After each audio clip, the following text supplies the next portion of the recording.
Hello everyone, welcome to Drawing 2. In this video we're going to be looking over our supply list, okay? So if you have not already, if you go to the Start Here page as well as the syllabus page of our Blackboard, you will find copies of the supply list. So you will, I'm reading off of the syllabus, so there is a supply list at the end of the syllabus, but it is also available as a separate document that you can download as well. So I suggest that you download that, and everything like this.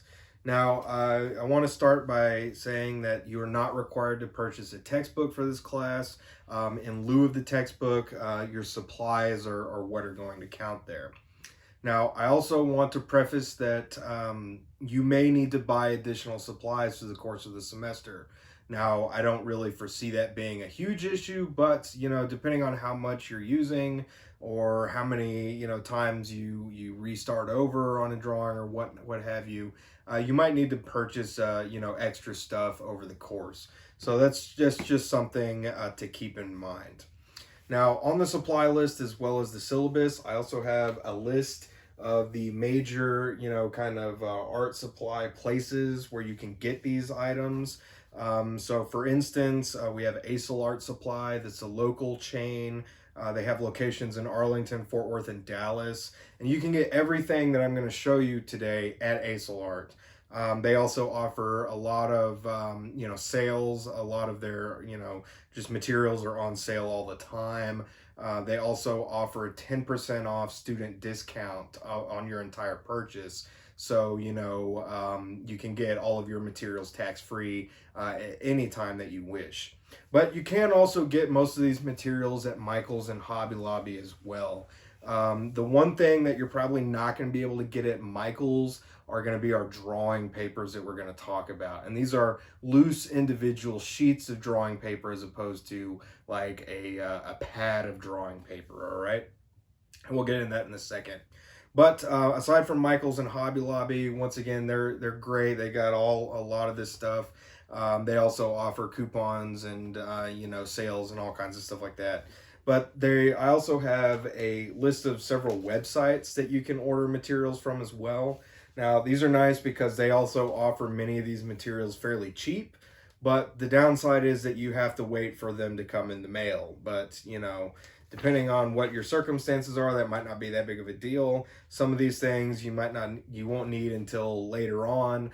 So that could be a route that you want to go. But there are examples are Utrecht.com, dickblick.com, danielsmith.com, Cheap Joe's, as well as Jerry's Artorama. And I personally like Jerry's Artorama the best, but Dick Blick is also probably my second runner up there. Utrecht probably being my third. I've never purchased anything from Daniel Smith or Cheap Joe's. I assume that they're probably exactly like all the rest of them, but my personal bias is for Jerry's Artorama, if you were to ask me.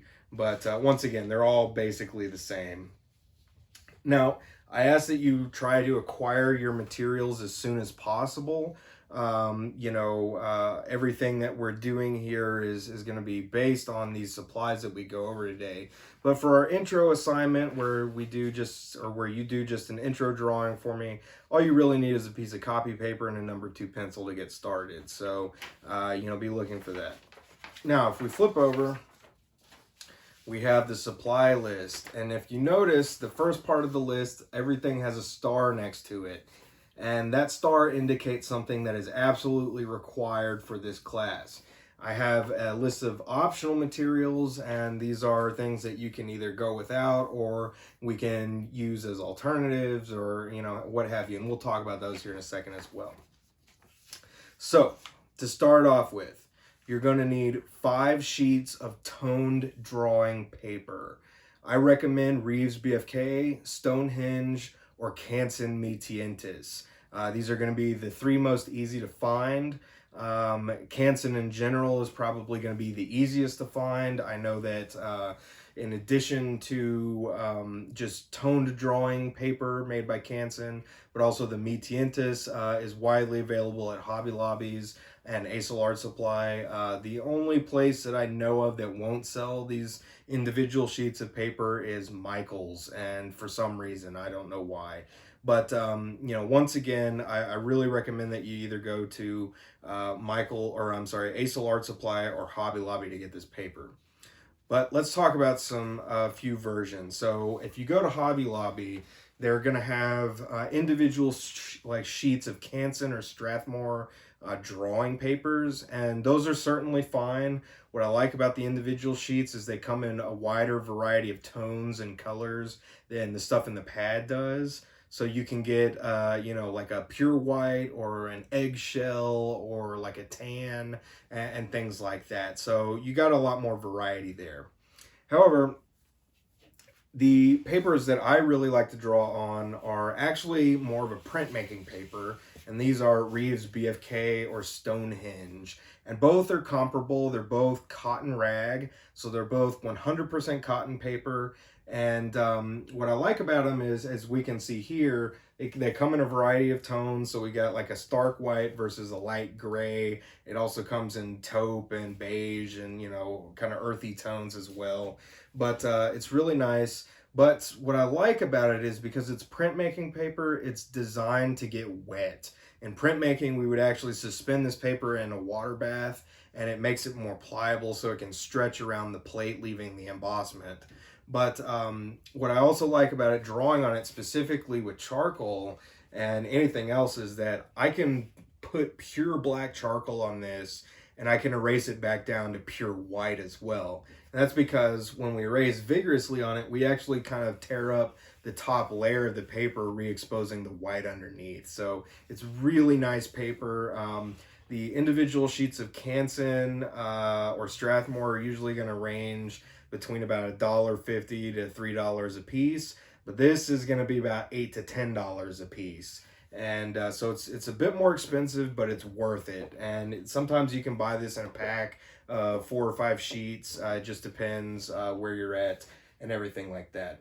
Now, I would also like to preface that this is smaller than this paper comes in normally. So this is about 1/4 of a regular sheet of paper, and I've cut it down for the sake of our demonstrations later on, because doing a full-size drawing as a demo for you would take too long. So I've cut these down, but normally, once again, this is about 1/4 of a sheet, and so imagine 2 of these plus 2 more on top of it there. So it's a fairly large sheet of paper. These Reeves BFK and Stonehenge pages, as well as the Canson individual sheets, are about 24 by 30 in dimensions, I believe, and everything like that. So that's one route that you can go. Now, the other route that you can go is what's known as Canson Mi Tientas paper, and these are interesting. I would recommend the Mi Tientas paper for the second half of our class, where we start to work with pastel, and we'll get into that in a second. But here we have 2 versions of Canson Mi Tientas, and what's nice about this is it comes in, I think they make like 30 or 40 different colors of this. Not everywhere is going to have every tone of it, but Hobby Lobby usually has about 20 of the tones, whereas Ace Art might have all of them. But once again, they range quite a bit from, really dark. They even make a black version, all the way to white. Here we can see what is their kind of sky blue color there, but it also comes in yellow and orange and red and all kinds of different things. But unlike the Reeves BFK, which is cotton rag, or the standard drawing paper, which you're probably more used to, Canson Mi Tientas actually has a pretty pronounced texture on it. And it's not really, you probably won't be able to see it in this video, but when you look at it in person, you can really see it. And then when you do a drawing on it, it really stands out. But I recommend this paper for our last two projects that we do with pastel, because the tooth of this paper holds the pastel a little better, I feel. You can also use the Reeves BFK for it. It holds it really well as well. I've used Reeves BFK with pastel in the past. It's just fine. But the other thing is that you can get a tone of this paper that complements whatever your drawing is going to be in color with pastels. So that's something to keep in mind as well. It's just, you know, once again, you got a whole wide variety of options. And this paper is also, I've torn this down to be smaller for demo purposes, but it also comes, this is about a fourth of a sheet. So the average size of this Mi Tientas stuff is about, I want to say 20 by 26, if I remember correctly. But once again, it's a nice paper. We can do you know, charcoal on it. We can do you know, graphite. We can do pastel. We can do anything. So if you wanted, you could use you know, this paper the whole time. I would recommend that you get a variety just so that you can try it out, you know, because you might discover that you really like the Reeves BFK better. I mean, I used to draw on standard paper all the time until one of my college professors, you know, made Reeves BFK paper the kind of requirement. And I remember at UNT in the drawing program, this was, you had to draw on this. So, you know, I've gained a liking for it, but it's really nice. But once again, you got some options there, all right? So, aside from the 5 sheets of individual toned paper, you should also have a sketchbook. We're going to have, with each assignment, you're going to have a sketchbook assignment. You know, if you've already got a sketchbook, that's fine. You can reuse it. You can go get a new one. It doesn't matter. I don't care what kind of sketchbook you get. It does not matter. It's going to be mostly for doing thumbnail and mock-up drawings before we move on to the finished drawing on our large sheet of paper, okay? So, but if you have any questions about the paper, please feel free to ask me. Now, aside from the paper, our class is basically going to be split into 2. So our first 2 major drawings are going to be done in charcoal, and our last 2 major drawings are going to be done in pastel. And we're going to have one outside project where it's kind of your choice. You could do one, you know, aspect of it in charcoal or one in pastel if you want. We'll get more into that later as well. But I ask that you get vine charcoal.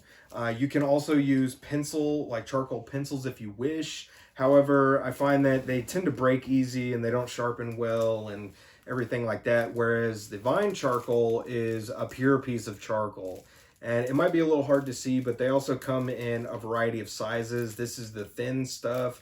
I find that the thinner stuff tends to be the harder version, so it's better for like fine lines and details, whereas the thicker it gets, it can also be a little bit softer, so better for coloring in and shading.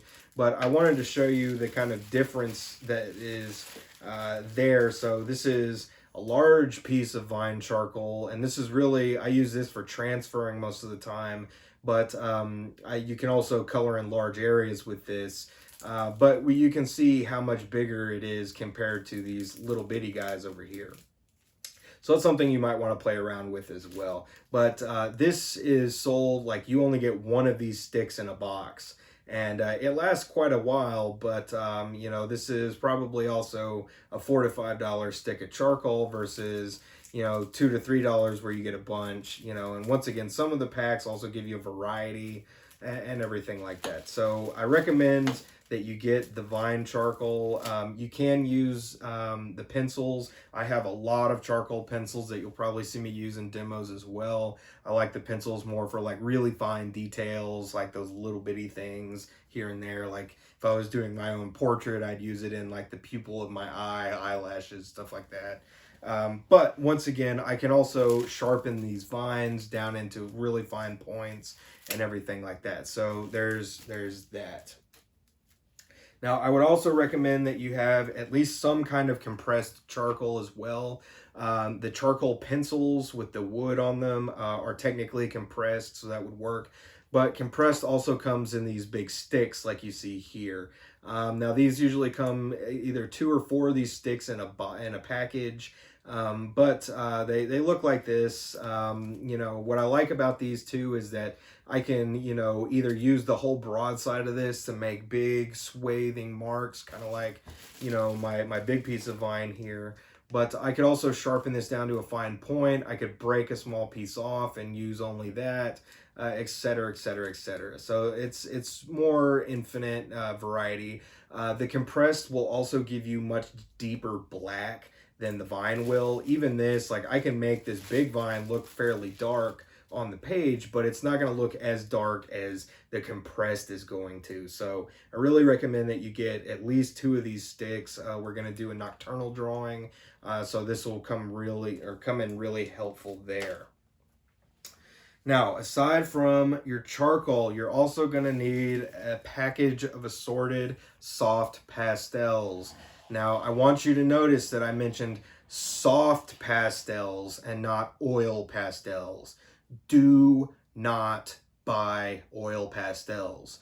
They're really messy. They're much more trouble than they're worth, and they're also not really going to work with the spray fix and everything else that we're going to use. So the soft pastel is more of a chalk-like consistency and everything like that. So these are better.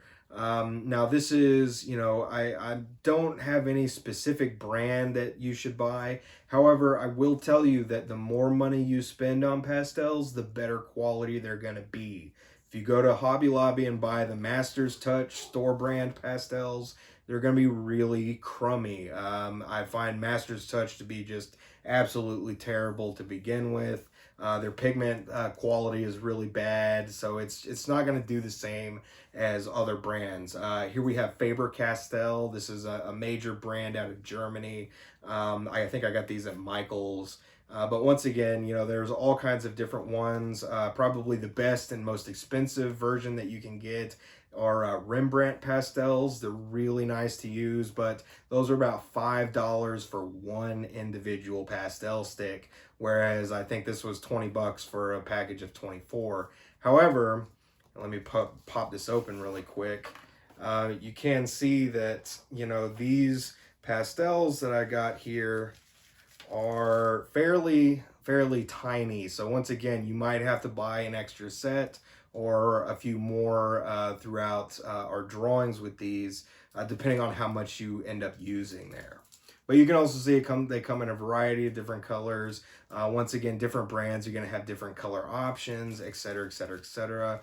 The Rembrandt ones that you buy individually also have much more variation in the tones that they have available and all of that kind of stuff.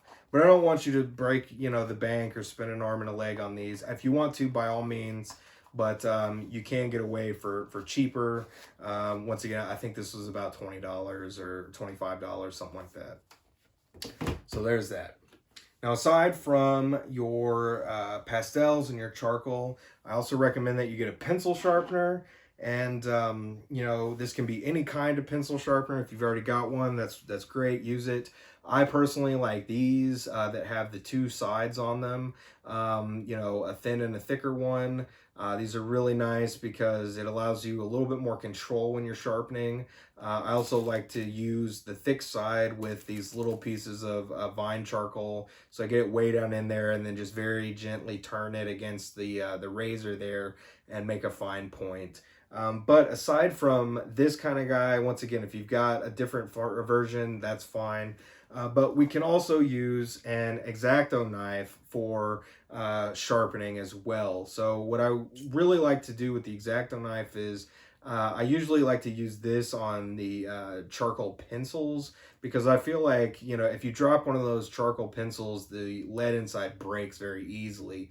And then you're going along with this guy and all of a sudden it just snaps off and it's like, oh shit, I've got to start sharpening again.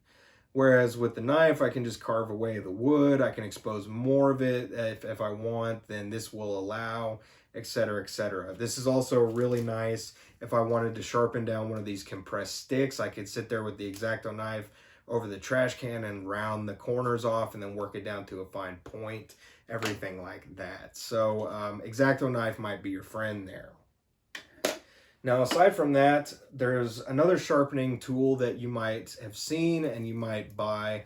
and it looks like this, and it's really just a piece of pieces of sandpaper attached to a piece of wood or cardboard here. But what this is really used for is sharpening like vine charcoal, because it's very delicate. You can kind of just roll it against this and create an edge or a point and things like that. This would also be something that I would recommend you can sharpen your pastels with to a finer point if you want. It'll be a little bit more gentle than, say, the X-Acto knife or the actual pencil sharpener. You can use the compressed in this as well on the bigger side. You just have to be very, very careful with it. The other thing I like about this guy too, this isn't a required item, but this is also really nice for cleaning your erasers. So here I've got an eraser that's got a bunch of gunk on it, but I can rub the eraser against that, and now I've got a clean edge. So that's something else to think about. Now, you don't need to buy this specifically. If you got sandpaper at the house, you can use that. Sandpaper is also fairly cheap most places, so you don't need this thing specifically. You could just use sandpaper in general. Now, aside from your sharpeners, you're also going to want at least 2 rubber erasers. And there are a wide variety of different rubber erasers. I'm sure you've seen those pink ones from school. Prismacolor makes some. I personally like these white rubber erasers by Pentel. That's my own personal preference, but they come in all kinds of shapes, sizes, colors, etc. Here we can see 2 old ones. So here's one in the package, but here's 2 old ones that I've got. I also like these two because, like you can see, I've got a big one here, which I use for more large general areas. And I've got a smaller one that I can use for finer details. I also have in the past taken these when they're new and taken an X-Acto knife and cut them into specific shapes. So I can put like a fine edge on one, or, for doing like little things like individual hairs, things like that. All kinds of different stuff. So there's that. Now, aside from those guys, we also have an optional rubber eraser here, and I really like these for doing detail stuff. So here we've got one that's kind of standard number 2 pencil size, and then we've got one that's more mechanical pencil size, but it's just, this whole thing is nothing but this eraser. And once again, I use these all the time. These are really nice for getting into little areas or for doing fine details. This little guy in particular, I like to get just a little bit of them out like that, and then I'll go through and do like individual hairs or something like that within the drawing. So this is something else I would highly recommend. These are pretty cheap. They're about $1 a pop, but I also like them because they make refills for these. So when, the eraser inside is done, you can hold on to the little holder and get refills for the eraser part. So that's something else as well. Now, something else I didn't mention a minute ago with the charcoal, if you buy charcoal as like a kit, if you got pencils or whatnot, you might also see the white charcoal. This also comes in compressed sticks like this as well. You might also get this depending on what type of toned paper you're using, especially the darker toned paper, such as this guy. This is how highlights would be rendered on that. So that's just something else that you can play with as well if you wish. I personally would recommend that you stick to the lighter side of these kinds of colors and whatnot and papers, because it's just going to make your life a little easier. Now, aside from the rubber erasers, I also recommend that you get a kneaded eraser. And this is an eraser that's more specific for charcoal. And now it works with graphite and other things. However, it's more of a finessing eraser. Whereas the rubber guys, the big general one, like I want to take everything back down to white and like get rid of stuff. This guy is a little bit more subtle, I guess you should say. But here we can see what it looks like in the package. This one's by Faber-Castell. There are multiple people that make these. Sometimes they come in little kits with pencils and other erasers and blending stumps and whatnot. But here we can see one that's been used. What I like about this is that, it's like a putty almost. And so I can mold it into different little shapes and, you know, I can sit there and make a really fine point, and I can do little things and, you know, all kinds of stuff. But as opposed to the rubber eraser where I have to kind of clean it on sandpaper, with this, all I got to do is just fold it back in on itself and it's good to go again. So once again, this is can be used for general stuff, but it's more suited to fine detail or finessing. I like to use these a lot to do like blending somewhat. So I'll kind of, you know, roughly blend something, then take this and very lightly go over the top, and it kind of settles it down some more. Just depends on what I'm trying to do. Now, aside from the kneaded eraser, you're also going to need spray fix. And so, you know, unlike graphite, which will stick to the paper, it'll smudge, but it'll still stay. If you accidentally smudge your charcoal after your drawing is finished, or your pastel, you're done. You just completely eliminated your drawing, you know, or completely messed it up. So you really want some spray fix. But there are two different kinds of spray fix that are out there. In my left hand here, you can see this is Dick Blick's store brand, but this is workable fixative. And this is something that's usually used more for pastels. So, you know, it's meant to be layered. So what we would do is do a layer of pastel, do a light coat of workable fixative, and then we can build the pastel up on top of that. Whereas final fixative is meant for the very, very end. And, you know, this is the kind of last deal. And once this is on, there's no changing anything. Now, that's not to say, like, you can work on top of this, but you can't work back into it necessarily. Now, you don't necessarily need workable fixative. Final fix will work the same. You know, it's just, I would recommend doing light coats of this. I would recommend doing light coats of both.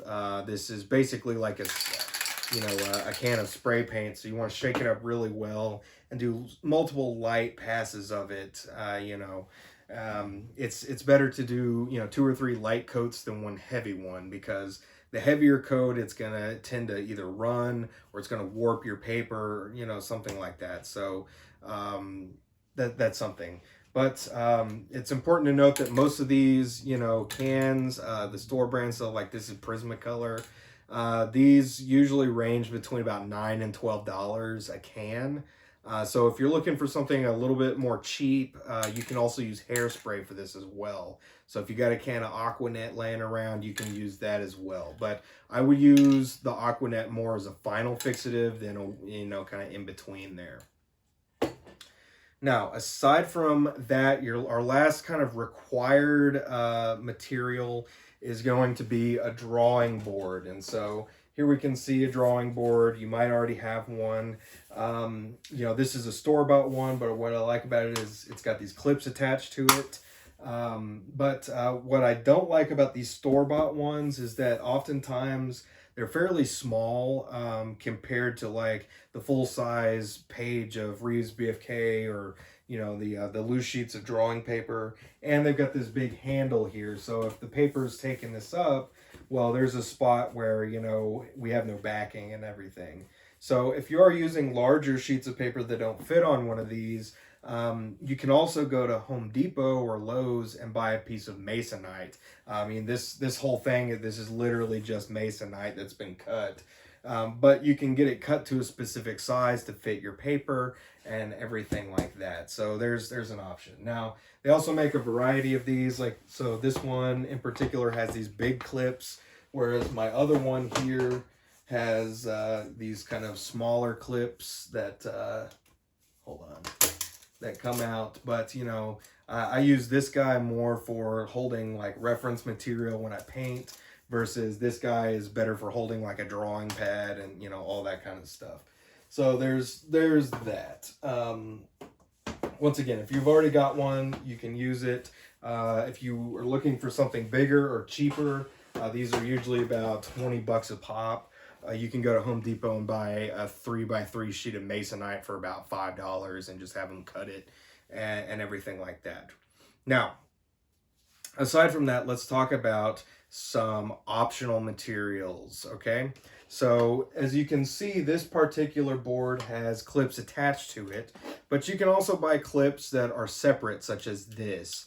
And these usually come in a pack of 2, but if you buy a piece of Masonite for a bigger board, you might want to buy some of these because we can use it to hold our paper there. Or let's say we're using this guy and we have it clipped at the top, but we also want to clip it at the bottom here, so then we can then turn it sideways and our paper doesn't slouch on this one side. So that's something else that you might consider as well. Not a necessity, but you might consider it. Now, the other thing I would recommend is blue painter's tape. And this is, you probably have some at home, also fairly cheap. I just use the standard, kind of width here. But what I like for this is I use this to attach my paper to my drawing board, as opposed to using the clips. Especially on this expensive reused BFK paper, the clip is going to indent this somewhat. But, what I do is like I'll hold a piece of paper up to my board, and then I'll put about a piece of tape on each edge with about half and half on and off, and it creates a nice like half-inch border all the way around the paper. You'll see me do that in our demo videos later on as well. But what I like about that is when you peel it off, it gives you this really nice crisp line and edge and border, and it's just something nice to do.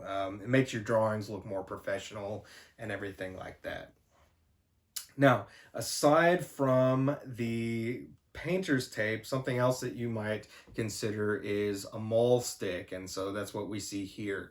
Now, I want to make it aware to you that this is not something that you can just go out and buy. I have seen them on sale online, but they're like $30, and you don't need to spend that much money. I made this out of materials I had lying around. This is literally like $1 piece of dowel rod from the hardware store and an old Crown Royal bag with a piece of string. So, this is nothing crazy, but this is really helpful because what this is basically a hand rest.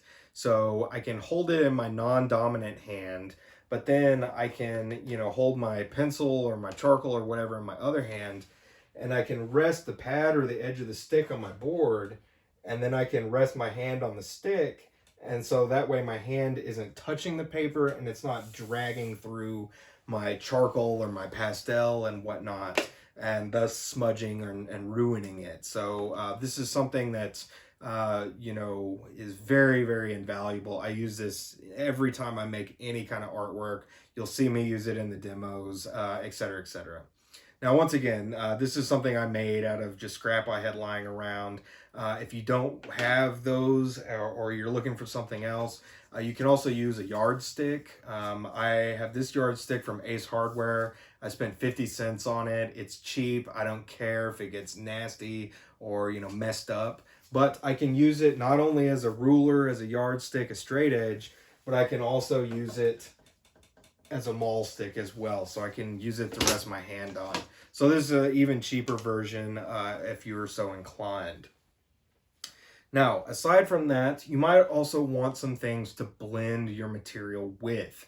And once again, none of these things are necessary, but they might be helpful to you. So let's talk about a few different versions here. So first and foremost, let's start with paper towels. So you might want to have paper towels in general. These, especially pastels, can be very, very messy. So you're going to want to have something to clean up with.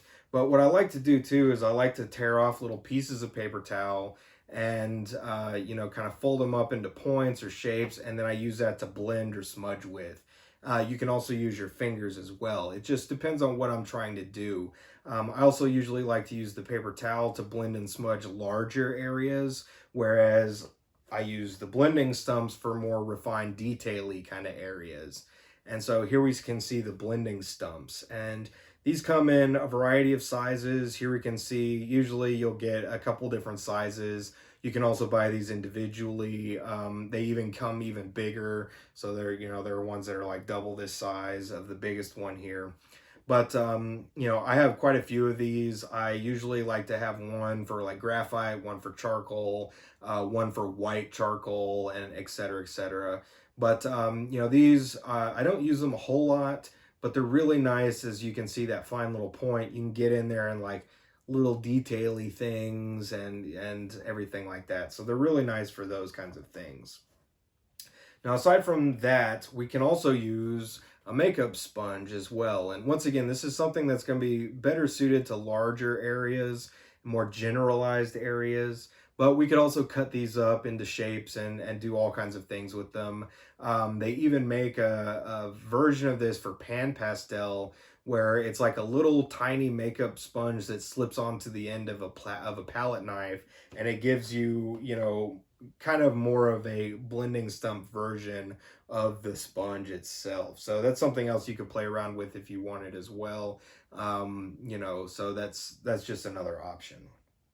Now, aside from that, we also have, I usually have a brush with me, at least one brush. So this is, you know, if you go to the drafting section at any art supply store, you'll usually see these big brushes. They're about 10 bucks a pop, but they're meant for getting rid of eraser dust.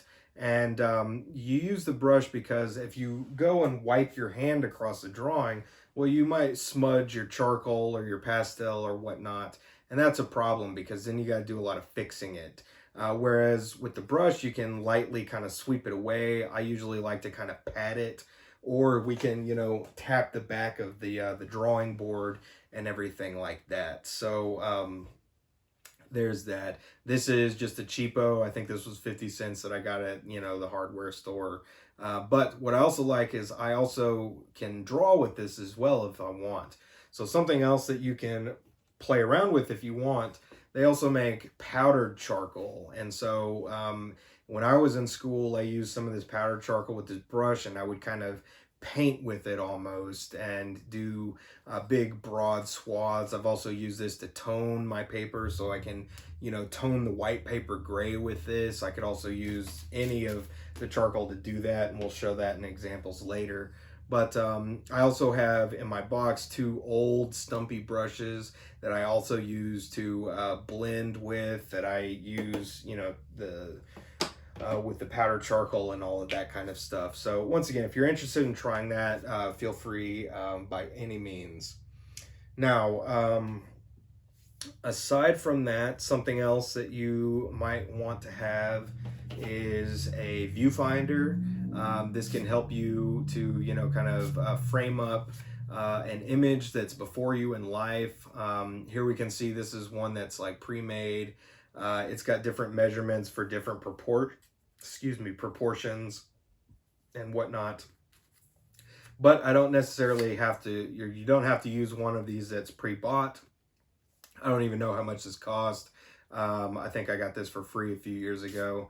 But you can also make one by taping together 4 strips of paper, and that way you can change the size. You can make it even bigger or more custom that way, and it's free. So that's something else that you can consider as well. Now, aside from that, another thing that you might want, as opposed to a yardstick, you might also want just a ruler in general. You know, obviously the yardstick works for that, but you might want something smaller or more robust. Who knows? But once again, that's something, if you've already got one, you can definitely use that. Now, aside from that, you might also want an apron, because charcoal especially, as well as pastel, is very, very messy. So I would recommend you either wear an apron or clothes that you don't care about getting messy, you know, everything like that. This powdered charcoal stuff is extremely messy. I would actually probably recommend you use this outside and everything like that. But now, from there, the other main thing, let me move a few things around here real quick, that I want to emphasize are some objects or supplies that I would recommend that you get, but are not necessary. However, they might make your life a lot easier. So the first would be an easel. So the point of the drawing board is to be able to draw vertically or upright like you see the board is here. Okay, and the point for this is that it's much easier to draw on a vertical placement like this if you're looking at something from life versus, say, hunched over on the table drawing. Then it tends to be easy for our proportions to get lost, and then you start making a bunch of errors, and then you got to do a lot of fixing and et cetera, et cetera. So I cannot stress enough how important it is to draw on a vertical surface, okay? So that's where the board comes in handy. But so you can, kind of prop the board up and hold it with one hand and draw with the other. That's no problem. However, you might also want an easel to do that so that you can stand and everything like this. Now, easels range quite a bit. Here behind me, we have I have an H-frame easel. This is what I use when I paint most of the time. But this was about, I want to say, $120 about 15 years ago. I bought it online. But they range. These ones can go all the way up into the thousands, depending on what bells and whistles they have. But Michaels, Hobby Lobby, Acelard, all these guys have a wide variety of these that are fairly reasonably priced. They also have different styles. I've seen some that are, wood and metal or vice versa. They range between about $30 and $100, give or take. But if you are trying to go for cheap, you can also get a tabletop easel. Here we can see this is one that I bought at Hobby Lobby for $15. And what I like about this is that it folds up, and the top here kind of, goes down and whatnot. But so it can save space. But this particular one will actually hold the drawing board as well. So once again, this can make your life a lot easier in the long run as you're drawing, because once again, we want to draw on a more vertical kind of situation. And so, it's got a backer deal there. I can, kind of change up, how much it leans and everything like that.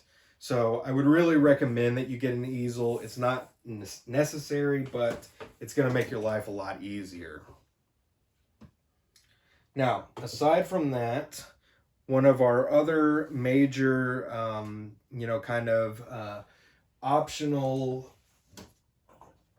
supplies is going to be a spotlight or a shop light. And so here we can see one such deal. This might be something that you've got around the garage. These are pretty cheap. I think they're about $5 or $10 at the hardware store. I think the light bulb actually costs more than the actual physical, kind of apparatus here.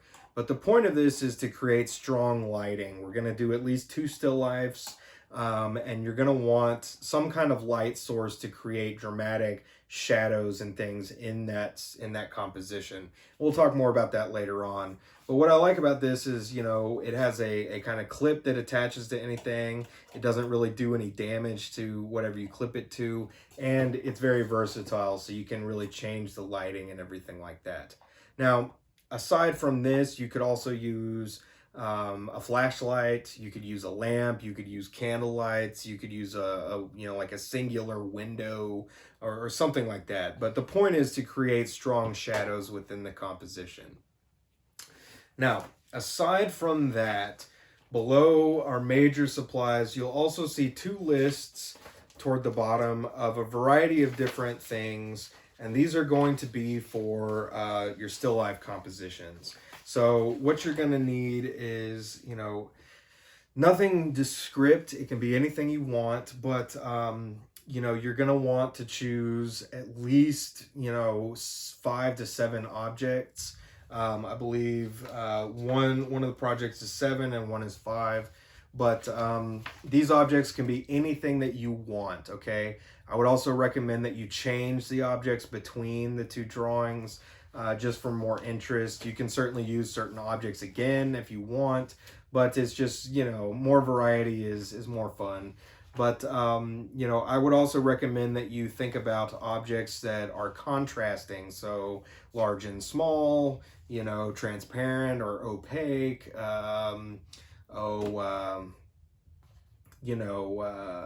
rough and smooth, all of that kind of stuff. But if you're having trouble, coming up with ideas, I do have some basic ideas. So you could use things like spray bottles, like Windex, any kind of cleaner, plastic or glass bottles, like cooking oil or wine or, what have you. You could use jars or mugs, teacups. candlesticks or stands, household appliances like the toaster, the blender, table fan, anything like that, remote controls, knickknacks or figurines, books, fruits or other food items that don't spoil with temperature. So, obviously I wouldn't leave the milk jug sitting out, but if you got like some bananas or an apple or whatnot, that certainly works as well. Loaf of bread, something like that. You could also use lamps, vessel or vases, tools, chairs, anything that you can think of. Once again, nothing's off limits. Well, I shouldn't say that, but you can use anything that is appropriate for this class. So I don't want to see a bunch of illicit items or illegal items or anything like that. But aside from those kinds of things, you're free to use whatever you want. Now, aside from your object, I also recommend that you have some kind of fabric to use as a background for these still lifes. Now, there are all kinds of different things that we can do with this. You don't need to go out and buy a piece of fabric specifically for this, although you can if you want. But things that you could use would be like old sheets or towels, dish rags, pillowcases, t-shirts, anything like that. But something else I would recommend is that, like here I've got just a piece of black fabric that I purchased for a project and something else, but this is the excess and I use it for backdrops and things like that. So you could also use, sheets like you see here behind me. Once again, you can choose any color that you want. It's up to you. Black just happens to be my preferred for background stuff. But let's also say that my apron here was another sheet or something, and I used both of them together. Well, now I have distinction. And so, as a charcoal drawing, this would appear more as a medium gray versus like deep, deep black. So we can create more emphasis within, or more variety within our composition with different color fabrics, things like that. I would probably recommend that you use solid colors as opposed to patterns because it's just going to be easier on you in the long run. However, if you want to use patterns, if you're feeling ambitious, go for it. That's all on you. But even still, like, simple patterns like stripes or polka dots are probably going to be better or easier than, say, full floral print. I mean, if you want to kill yourself with floral print and, do a drawing that's got 130 hours worth of work into it, by all means, go for it. But that's just something to keep in mind, because the more complex something is, the more work it means for you. Okay.